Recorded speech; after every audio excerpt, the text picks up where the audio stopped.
ಕರುಣೆಗೆ ಬೆಲೆಯಿದೆ, ಪುಣ್ಯಕ್ಕೆ ಫಲವಿದೆ, ದಯವ ತೋರುವ ಮಣ್ಣಿನ ಗುಣವಿದೆ.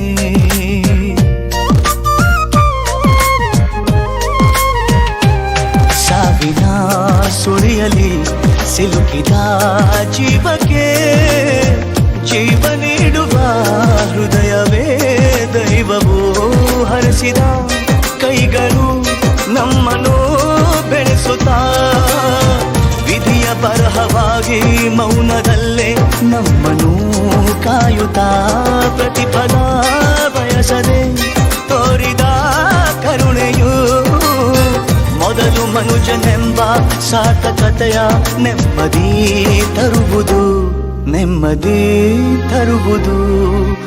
ಏನಾಗಲಿ ಮುಂದೆ